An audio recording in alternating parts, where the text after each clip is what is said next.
It's now time to talk about stoning. And when we say stoning, we really mean stoning to death. There's no halfway point here advocated by the Abrahamic faiths of merely stoning to a bloody pulp, but not quite killing. Most of you, I would hope, would find stoning to death to be a brutal, cruel, and immoral punishment. And yet, the God of the Old Testament was fine with it. It was, after all, his idea.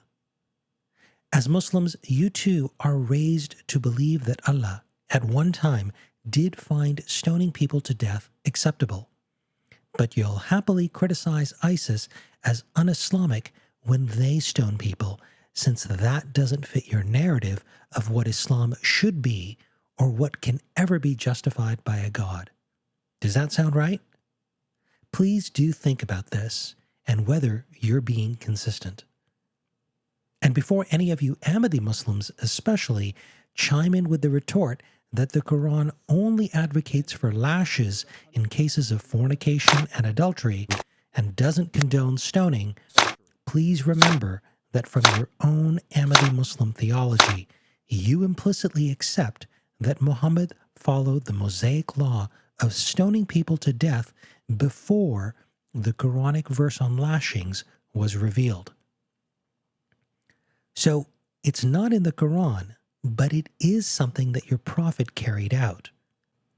Those of us who are born Muslims have to own that fact in assessing his moral character.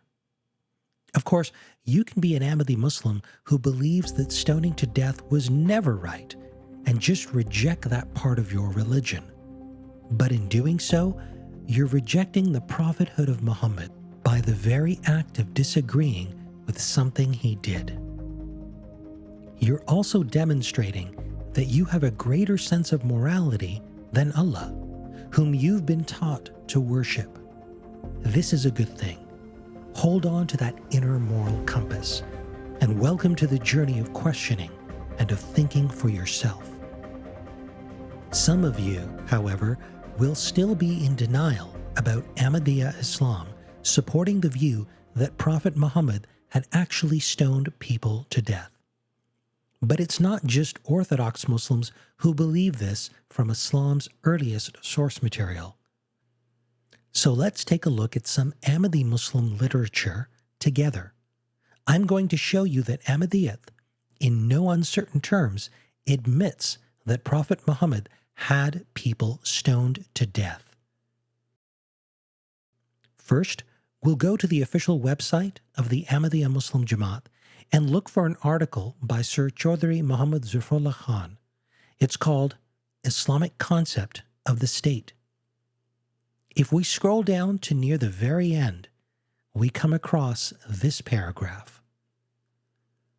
Other offenses specifically mentioned in the Holy Quran are adultery, 24:3, calumniation of chaste women, 24:5, and theft, 539. The penalty of adultery is 100 stripes, and of calumniation, 80 stripes. Till these penalties were prescribed by the Quran, the Holy Prophet followed the Torah and imposed the penalty of death by stoning in the case of adultery. Next, we'll return to the Jamaat's website and we'll look at what their esteemed Quranic commentaries have to say. We'll select the 5-volume commentary and then jump to page 1837. This is where we'll find the commentary for Quran chapter 24, verse 3, using the Ahmadiyya numbering scheme. Allow me to read an excerpt for you, which tries to explain away why some Orthodox Muslims believe that stoning is part of the Prophet's Sunnah and thus still part of Islam. The misconception seems to be due to a few cases recorded in the Hadith when married persons guilty of adultery were stoned to death by the order of the Holy Prophet. One of these few cases was that of a Jew and a Jewess who were stoned to death in accordance with the Mosaic law. Bukhari. It was invariably the Holy Prophet's practice that he abided by the law of the Torah in deciding cases till a new commandment was revealed to him. In one or two other cases on record, in which the punishment accorded was stoning to death, it has not been established whether the crime was committed before or after the verse under comment was revealed. And there you have it. What I've just shown you seals the deal. It confirms that at least in this regard, the Old Testament and Muhammad's time was considered to be a trustworthy representation of God's instructions to the Jews, and that Prophet Muhammad had people stoned to death in following God's orders. That God, presumably your God, condoned stoning people to death for adultery. Sadly, he didn't suggest marital counseling from a wise elder in the community, or even rehabilitation. No, just stoning to death. So much for the adage that the punishment should fit the crime. So much for Allah demonstrating a higher morality for us human beings. Now, if you've never watched someone being stoned to death, or if you need to be reminded of what it looks like, then please see the videos that I've linked to in the description box. Now, some Muslims, including Ahmadi Muslim missionaries, will try to justify stoning by saying that it was important for God to create a deterrent by being disproportionately brutal as a means of preempting a greater evil. If the punishment was indeed necessary to curb such behavior, what guarantee do we have that human civilization won't devolve into such reckless hedonism again, as perceived by these same apologists for Islam?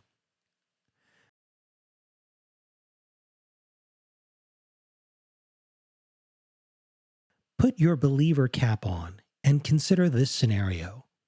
If the Quran now limits the punishment to lashings, what are we as a society to do if adultery becomes so out of hand one day that we really do need stoning to death to teach people a lesson and send a warning to others? What was unique about the time of Moses that has irrevocably changed in human nature for all times since? In conversation with an Ahmadi Muslim missionary on Twitter, I discussed this very topic of why God would even allow stoning people to death in the first place. Missionary Farhan Iqbal Sahib responded with questions of his own. But I also have this question for academic purposes. Why do you consider it excessive? What is the moral ground for you to object to it? Utilitarianism? Reason? I responded that stoning people to death is obviously gruesome, and that when we look at violations of the prevailing social contract, namely fornication and adultery, the punishment does not fit the crime.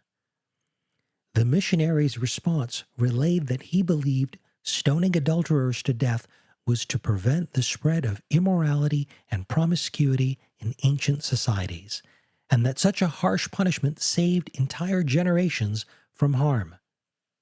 It's time for you to ask yourself, do you really believe this? Take a look at the footage of how people are stoned to death, and then ask yourself once again. Seriously, pause this video if you need to and watch a video of someone actually getting stoned to death. Where is the verse in the Torah, or even in the Quran, where God suggests that people get some counseling first? Or where God suggests that people part ways first in an orderly fashion before they're tempted to commit adultery, if they really wished to be with someone else? If we can regard a vastly disproportionate punishment as just on the basis that it would prevent a greater evil, would these same Muslim leaders, like the Khulafa of the Ahmadiyya Muslim community, approve of Western powers employing various methods of brutal torture leading up to an execution? Would that be justified to them and to you so as to provide a deterrence against a greater evil? What about cluster bombing communities with a high concentration of hardline terrorist sympathizers as a preemptive measure to avoid a greater evil? Some of you will have made the astute observation that many Western powers are not exempt from having committed such atrocities, from incurring such a heavy toll of civilian casualties in their pursuit of actual criminals, terrorists, or as a deterrence in military conflicts. It would be quite reasonable of you to reject these strategies and the excuses often made for them, whether by the East or by the West. So why do you accept these same excuses with how the God of Islam doled out his punishments in the past? Why does he get a pass for enabling and commanding such horrendous cruelty?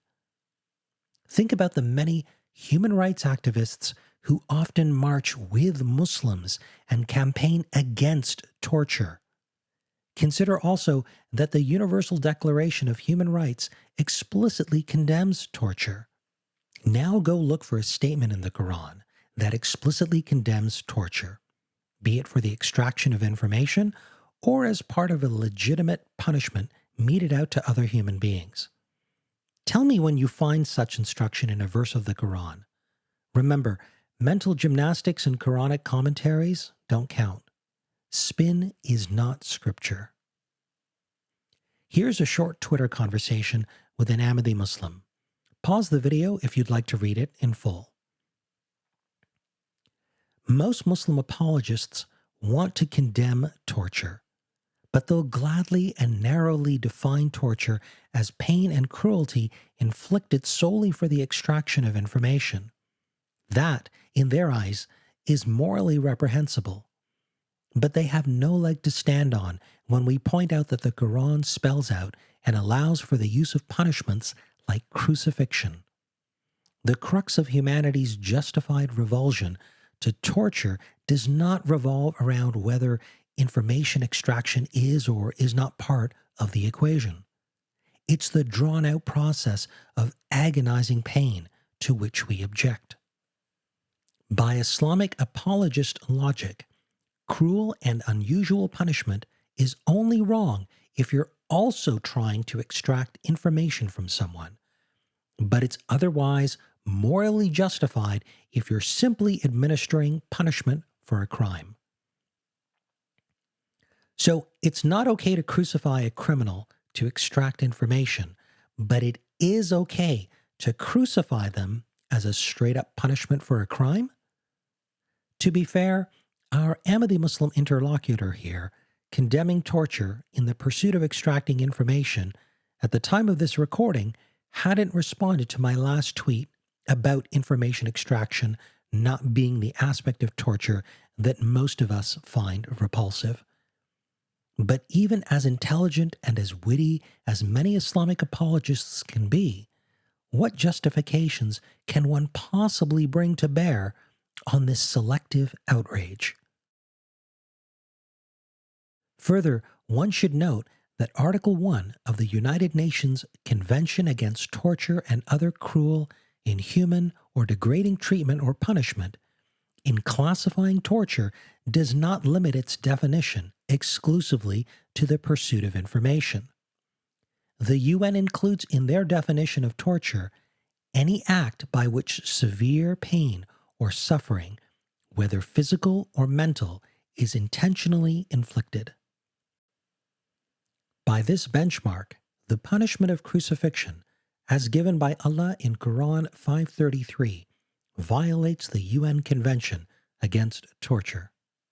People often die from crucifixion after days, not hours. Just think about how ridiculous one's apologetics have to be to spin this.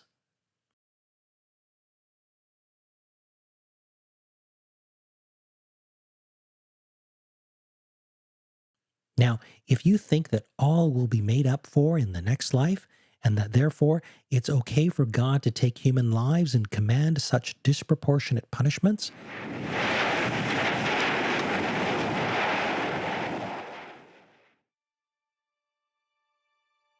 then you've just admitted that in Islam, human life can be and is devalued in comparison to the view that this life on earth is the only life that we know that we have. In Islam, and indeed in many religions, God can just make up for it later. He can be vicious now, and we'll give him a pass. This is how religion can give people an excuse with which to devalue human life. This is the same logic employed by the Taliban terrorists who shot up school children in Peshawar, Pakistan in 2014. The lives of innocent human children were expendable in their eyes.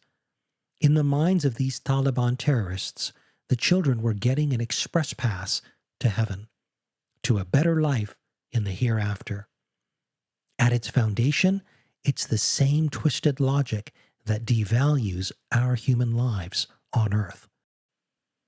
Now, returning to stoning for fornication or adultery, ask yourself, why was this punishment only needed for a small segment of the world's civilizations? Why was it needed for just the people living in Israel, Palestine, Arabia, and surrounding regions? Were the inhabitants of the Middle East the only people who fell prey to adultery on such a massive scale that only by stoning people could their societies be saved from devolving into chaos? Consider ancient societies in China. Did they ever use stoning to death for adultery to protect their civilization from a greater evil? As a deterrent? Did ancient Australians? What about indigenous peoples of the Canadian tundra?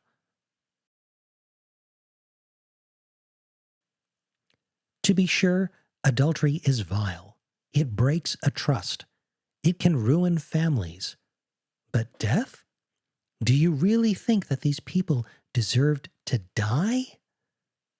May I suggest to you that these explanations from Muslim apologists are all post hoc rationalizations to excuse the inexcusable.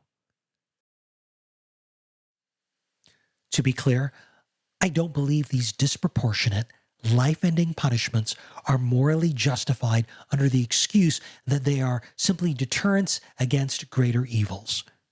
And so I humbly submit to you, please reflect. Don't make any more excuses for the religion. Don't make any more excuses for Islam. You're better than that.